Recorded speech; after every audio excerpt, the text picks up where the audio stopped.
In every corner of the world, there are secrets, stories that exist beyond understanding.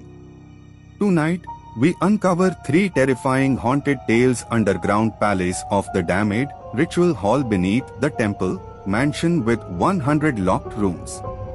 This is episode 119 of Dynamic Dark. Put on your headphones and let the fear begin. Today's first story is The Underground Palace of the Damned. Adrian Vale had never believed in hidden places until the night the ground beneath him collapsed.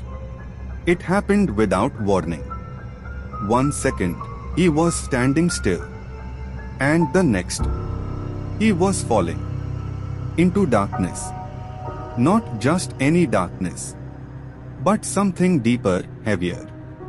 Like the void itself was pulling him down. He tried to scream, but no sound came out. Only silence. Endless, suffocating silence.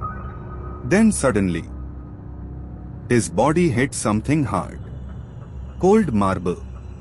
Adrian gasped, forcing himself to breathe, and slowly opened his eyes.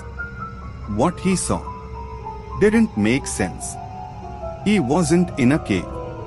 He wasn't underground. He was standing inside a massive palace. Endless pillars stretched into darkness. Ceilings so high they disappeared into shadow. And far in the distance, he saw them. Tall figures, completely black, standing perfectly still, watching him. Adrian didn't move. He couldn't. Because in that moment, he realized something was wrong. Very wrong. Those figures weren't just standing there. They were already facing him. Even before he opened his eyes. Smiling face with horns. He stepped forward. The moment his foot touched the marble floor, the sound echoed. Not once, but again and again, as if the palace was repeating it, memorizing it. Every step felt louder than the last. Like something deep inside those walls was listening, watching, waiting. Then he saw them clearly. Rows stretching endlessly across the hall. Black ghosts. But not all the same. Some were unnaturally tall.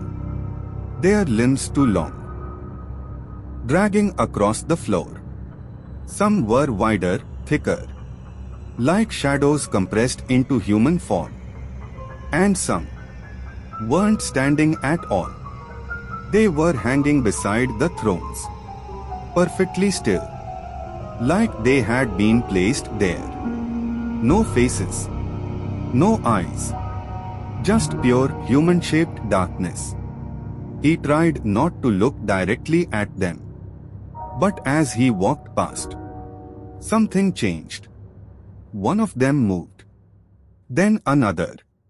Then all of them. Slowly. Unnaturally. Their heads turned toward him. All at once. Perfectly synchronized. And that's when he realized. They weren't reacting to his movement. They were turning before he even passed them. Smiling face with horns. At the end of the hall, the space suddenly opened. Not into another corridor, but into something far bigger. A chamber. Gigantic. So vast. Its ceiling disappeared into darkness. The air felt heavier here. Still, like nothing had moved for a very long time. Then he saw them. Hundreds of thrones, arranged in a perfect circle, each one towering ancient, covered in shadows. And on every throne sat a figure, a black ghost king, completely still. Their forms were different. Some tall and skeletal, some broad and distorted, some barely human at all. But all of them were facing inward, toward the center, watching, waiting for something or someone. Then his eyes locked onto it. The central throne, larger than all the rest, darker, heavier, and empty. But it didn't feel abandoned. It felt prepared. As if everything in that chamber, every throne, every ghost, had been placed there for a single moment. And as he stood there, frozen, he felt something shift. Not around him, but within him. Because suddenly, every black ghost king slowly turned their heads toward the empty throne, smiling face with horns fire. A deep vibration filled the palace. Not a sound, but a force. Something you didn't hear. You felt. The air grew heavier, thicker. Every breath became harder than the last. Like the palace itself was closing in. Then, movement. The black ghost kings began to rise. One, then another, then all of them. Slow, unnatural, their bodies stretching, as if they had been sitting there for centuries. And for the first time, they didn't just watch. They stepped down from their thrones. Closer. Not rushing. Not attacking. Just approaching. As if they already knew. He couldn't escape. He tried to move. But his body didn't respond. Not frozen. Controlled. And then he felt it. Something behind him. Close. Very close. He turned slowly toward the central throne. And his breath stopped. Because the throne wasn't empty anymore. Something was already sitting on it. Smiling face with horns fire. He finally forced his body to move. And ran. Fast. His footsteps echoed violently through the palace. But something was wrong. The halls were changing. Corridors twisting into new shapes. Pillars appearing where there was empty space before. And every doorway he passed was gone seconds later. The palace wasn't letting him leave. It was rearranging itself around him, guiding him, controlling where he could go. Then he saw them again. The black ghosts, standing silently across every corridor. Tall, thick, motionless, blocking every possible path. But they didn't attack. They simply stepped aside, revealing only one open direction. The path toward the central throne. And no matter how many times he turned, how many halls he crossed, he always ended up back there. Closer each time. As if the palace itself was escorting him to something or someone. Then suddenly, all the black ghosts stopped moving. Completely still. And slowly, every one of them turned toward him. Smiling face with horns fire. He stood before the throne, unable to move. Not because he was afraid, but because something deeper inside him had already stopped resisting. The massive throne towered above him, dark, ancient, waiting. The black ghosts surrounding the chamber slowly lowered their heads, almost like a ritual. Then, without control over his own body, he stepped forward. One step, then another, until he finally sat down. The moment he touched the throne, the cold spread instantly through him, not across his skin, through his entire body. His hands darkened first, turning into shadow, then his face, then everything else. His form slowly dissolved, stretching into something inhuman, something ancient. The chamber fell silent. The black ghosts stopped moving completely. And one by one, they bowed. Because now, sitting at the center of the underground palace, was a new black ghost king, motionless, watching, waiting for the next person to fall into the darkness. Smiling face with horns fired. Today's second story is The Last Station Beyond the Map. Ethan didn't mean to take the last train. It was supposed to be just another ride home. Nothing unusual. But the moment Ethan stepped inside, the atmosphere felt wrong. The lights flickered overhead, slowly at first, then constantly, like they were losing control. The train was almost empty. Ethan sat near the window, watching silence pass by outside. No city lights, no stations, just endless darkness moving faster than the train itself. There were no announcements, no names of stops, nothing familiar, only the sound of metal and breathing silence. Then Ethan noticed something strange. The train wasn't following any pattern anymore. It wasn't stopping at stations.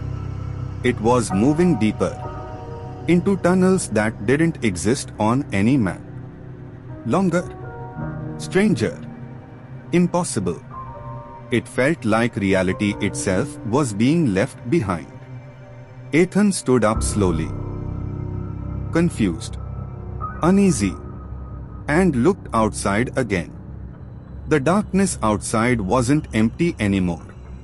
It felt occupied, like something was watching back. Then suddenly, the train jerked violently. Brakes screeched. Everything froze. Lights stuck mid-flicker. Silence hit instantly. And the train came to a complete stop. No station name. No announcement. Just a massive platform outside the window. Too large, too still, too wrong. And at the far end of it, Ethan saw them. Tall black figures standing perfectly still, watching the train. Not moving, not blinking, just waiting. And Ethan realized one thing too late. The train hadn't stopped at a station. It had stopped where the map no longer exists. Smiling face with horns fired. The doors opened. A heavy silence poured in immediately, like the air itself was waiting. He stepped out slowly. His footsteps echoed across the platform. Too loud, too empty. And then he saw it. The platform wasn't normal. It was enormous. Too large to make sense. Endless pillars stretched into darkness. Dim lights flickering above like dying stars. The space felt infinite, as if the underground world had no end here. He looked forward. Nothing moved. Then he looked further, and he saw them. Figures. Hundreds of them, standing in perfect stillness across the platform. Tall, thick, black. Not human, not anything, no. Just solid shadow forms shaped like people. No faces. No details. Only presence. Watching. The strange thing was, they weren't scattered randomly. They were arranged. In lines. facing one direction, toward the train. But something felt even more wrong now. Because as he stepped further onto the platform, the figures didn't just watch him. They reacted. Slowly, one by one, their heads began to turn. Not toward his movement, but slightly ahead of it, as if they already knew where he would stand next. And then the final realization hit him. This wasn't a platform. It was a waiting formation. And he wasn't the only one arriving here tonight. Smiling face with horns. He moved closer. The deeper he walked into the platform, the stranger it became. The figures weren't random anymore. They were arranged perfectly, in straight, endless lines, like soldiers frozen in time, waiting for an order that never came. No movement, no sound, only presence, heavy and watching. He slowed down. Something felt wrong about this order. This wasn't chaos. This was design. As he walked past the first line, nothing happened.